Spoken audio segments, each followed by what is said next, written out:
Hello दोस्तों, कैसे हो आप लोग। उम्मीद करता हूँ अच्छे होंगे। तो आप लोग पोस्टर देख के तो जान ही गए होंगे, जो दो गाने आए हैं पवन सिंह खेसारी लाल यादव का, उस दोनों गाना का टक्कर करवाया जा रहा है। कुछ यूट्यूबरों का कहना है जो शेर सोया हुआ था उसको जगाया गया है। तो इससे मैं बोलना चाहता हूँ, शेर तो चिड़ियाघर में रहता है। बात आई खेसारी लाल यादव का, तो वो अभी फिल्म में व्यस्त है, इसलिए उसका गाना थोड़ा स्लो चल रहा है। नहीं तो खेसारी लाल का गाना अभी भी ज़मीनी स्तर पे 4 5 6 चल ही रहा है। फिर भी लोग को कहना है कि पवन सिंह पावर स्टार का गाना चल रहा है।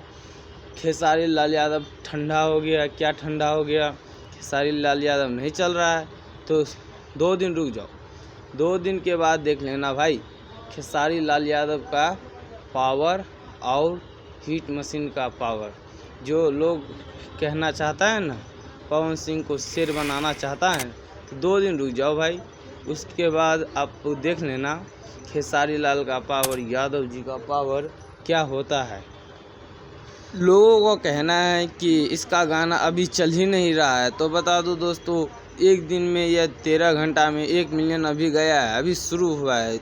1 से 2 दिन और रुक जाओ, उसके बाद पता चल ही जाएगा कि खेसारी लाल यादव का पावर क्या होता है। Pawan Singh power star, power बोलने से नहीं कुछ होता है। पावर वहीं होला जहाँ कईल जाला, तो वहीं power Khesari Lal Yadav trending star, hit machine, वही को शेरों कहल जाला। ये राजा के